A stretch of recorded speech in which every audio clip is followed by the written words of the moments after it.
Há exatos 18 anos, a chacina de Vigário Geral chocou o mundo.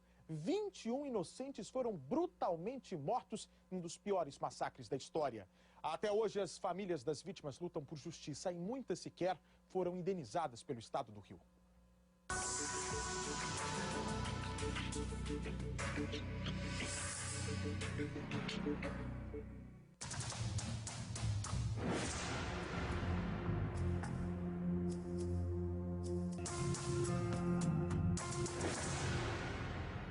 29 de agosto de 1993, dia em que uma ideia perversa colocada em prática por homens cruéis alterou o rumo de muitas vidas.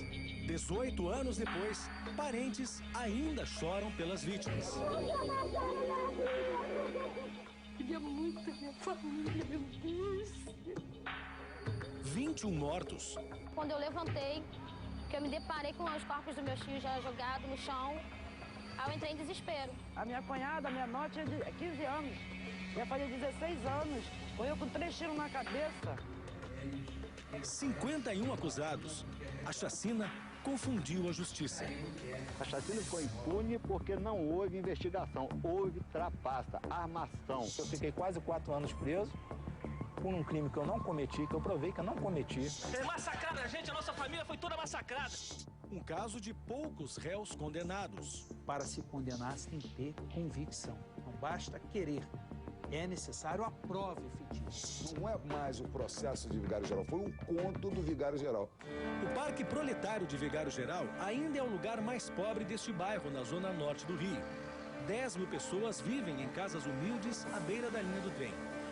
Quem recebe a nossa equipe é o coordenador local de uma ONG, que se instalou na comunidade logo depois da chacina.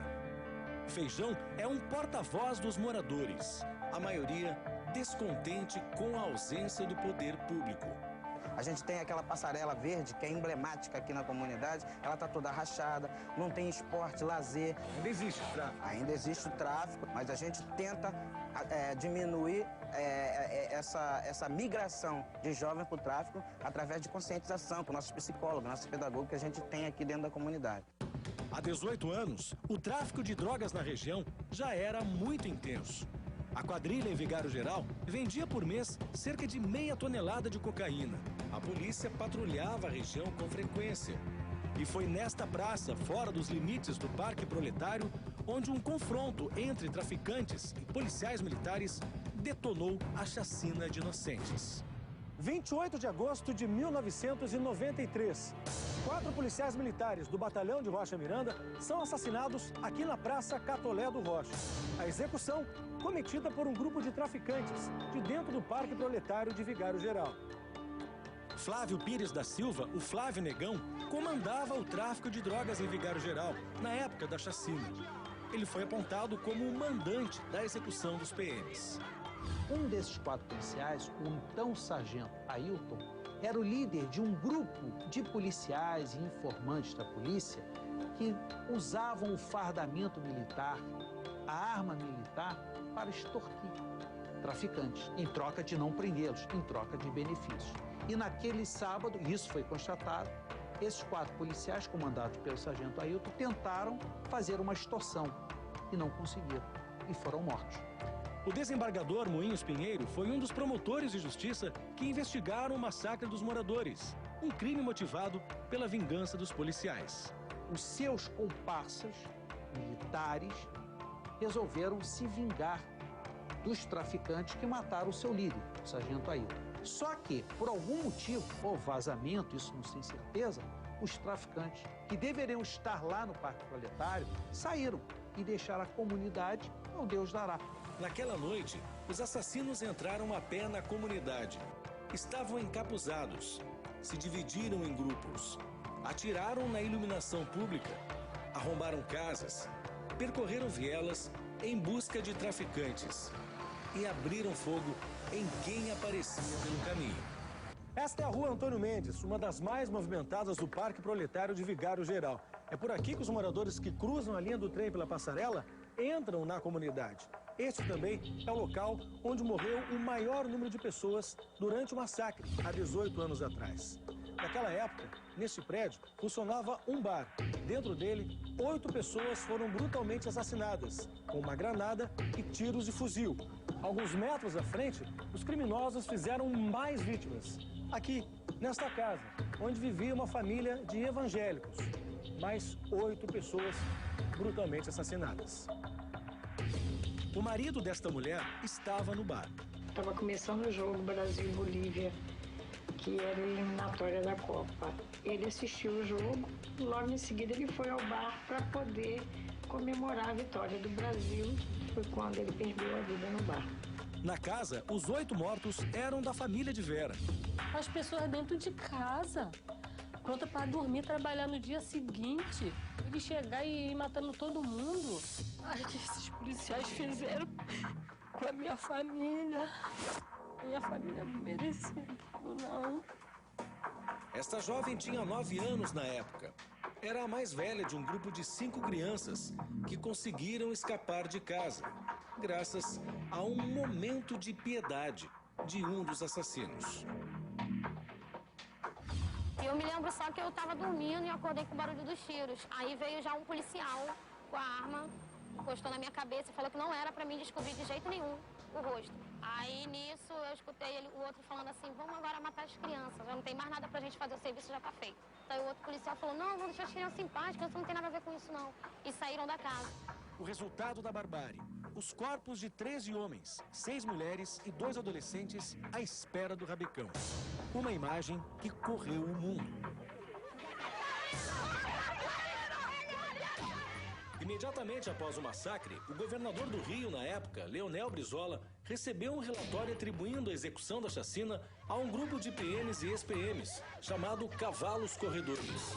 O bando teria ligação com o então deputado estadual Emir Laranjeira. Mas o ex-parlamentar sempre negou qualquer envolvimento com o grupo e ironiza. Se eu tivesse escolher, se eu tivesse um grupo de PM, um matador, de extermínio, seja o que for que tivesse que dar um nome, eu jamais daria cavalo corredor. Eu gostei de passarinho, eu daria pássaros voadores, qualquer coisa assim. Laranjeira tem uma explicação para a pressa do governo do estado em apontar culpados. E havia intervenção federal no estado. Isso eu sabia, eu era deputado, sabia disso. Eles passaram por um verdadeiro terror. Um mês depois, ainda sob esse choque, né, sob esse impacto, né, que tem todo mundo, comecei a frequentar Vigário Geral. O sentimento geral da favela não era de vingança, de querer represália, não, era de querer justiça, querer viver em paz, né? A primeira lista de 33 nomes de supostos acusados de participação no crime foi apresentada ao Ministério Público por um ex-policial militar, Ivan Custódio Barbosa de Lima. A princípio, uma testemunha-chave da acusação, mas que no decorrer do processo caiu em contradição. Não vou dizer que mentiu. Talvez nervoso, ele tenha dito que soube de tudo numa determinada ocasião, na segunda-feira seguinte, por um dos acusados, e depois ele voltou em juízo para se retratar. E isso aí tirou muita credibilidade dele. Para o advogado que conseguiu a absolvição de 12 PMs processados, houve precipitação nas acusações. A própria polícia queria dar uma satisfação rápida à sociedade e meter os pés pelas mãos, colocar o inocente nesse processo e os verdadeiros culpados ficaram em liberdade. Este ex-policial militar foi uma das 33 pessoas acusadas pela chacina e denunciadas pelo Ministério Público no primeiro processo sobre o caso. Borjão é um arquivo vivo. Ficou preso 4 anos. Foi inocentado e solto. Denunciou fraudes processuais no caso Vigário Geral. Responsabilizou altos oficiais da PM. Já sofreu 4 atentados. E teve até um filho assassinado. Indo trabalhar, que ele trabalhava como barman à noite na Barra da Tijuca, no Alto da Boa Vista, ele foi retirado e deram vários tiros de fuzil 762 nele, mas executaram meu filho, com 18 anos e 1 mês. Que era coisa pior. Depois que foi preso injustamente, Borjão provocou uma reviravolta na investigação da chacina. Dentro da prisão, os PMs acusados tiveram acesso a um gravador como este. Foram registradas conversas e depoimentos informais entre eles, que apontaram quem teria ou não participado da chacina. O resultado, 4 fitas. Elas foram analisadas por peritos e depois de constatada a autenticidade das gravações, as fitas foram entregues para a justiça. Eu já sabia que a prova não ia servir como prova de acusação, mas o meu interesse ali era provar a minha inocência e a dos outros, que eram inocentes, que estavam acusados lá, entendeu? As revelações trazidas pelas fitas geraram um novo processo, conhecido como Vigário Geral 2. Foi possível separar o joio do trigo, restando uma nova acusação contra mais 19 pessoas. Dos 51 policiais militares denunciados pelo Ministério Público nos 2 processos, apenas 7 foram condenados. Quanto ao restante, uns morreram, outros estão foragidos, muitos absolvidos ou inocentados. A gente não é vagabundo, não! A gente é polícia, não é vagabundo aqui não, não tem ladrão, acabou! Eu quero ver o que eles vão fazer agora! Para muitos familiares das vítimas, no caso de Vigário Geral, a justiça tardou e falhou. Muitos estão aí soltos, devem até continuar fazendo outras barbáries, a gente não sabe. No dia que for absolvido, eu desabei, sabe? Eu desabei, eu não aguentei. Falei assim, gente, como é que pode?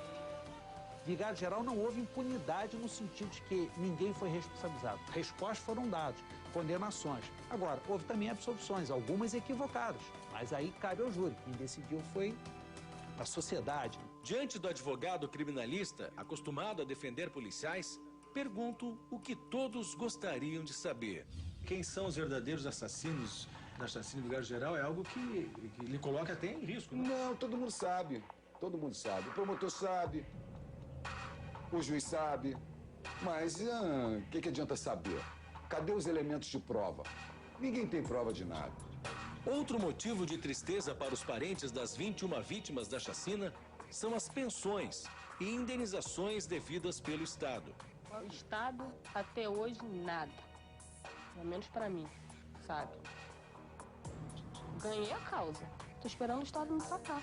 Os valores das causas ganhas foram convertidos em precatórios, títulos de dívida pública que valem muito pouco. Algumas empresas compram para pagar os seus impostos, só que compram pela metade do que ele vale. E as famílias, naturalmente, já não suportando mais tanto tempo de espera, venderam dessa maneira. Injustiça e impunidade. 2 palavras que resumem a chacina de Vigário Geral. 18 anos depois, será que as instituições aprenderam a evitar novos extermínios? No aspecto da organização militar não alterou nada, ao contrário. A polícia tem cometido as maiores barbaridades contra os cidadãos, e não importa contra qual tipo de cidadão. Um dia você vê um juiz ser atacado, um dia a Patrícia, o engenheiro da Barra que some. A transformação das políticas de confronto armado, particularmente no Rio de Janeiro, em políticas de pacificação é muito importante. Então, a existência das UPPs é importante, mas nós temos boa parte da polícia ainda que está no velho modelo, né? O que aconteceu recentemente com o menino Juan, etc., mostra que nós temos ainda setores da polícia que vivem num modelo antigo, que é um modelo que tem muito a ver com o extermínio, né? Eles não trataram do porão da ditadura. Que justamente esses ratos dessas polícias que estão dentro ainda estão aí atuando e eles não conseguem cortar esse mal pela raiz. Na memória do cidadão, a polícia veio para quê? Para poder proteger. E, no entanto, o que é que eles fazem? Então a gente vai confiar em quem?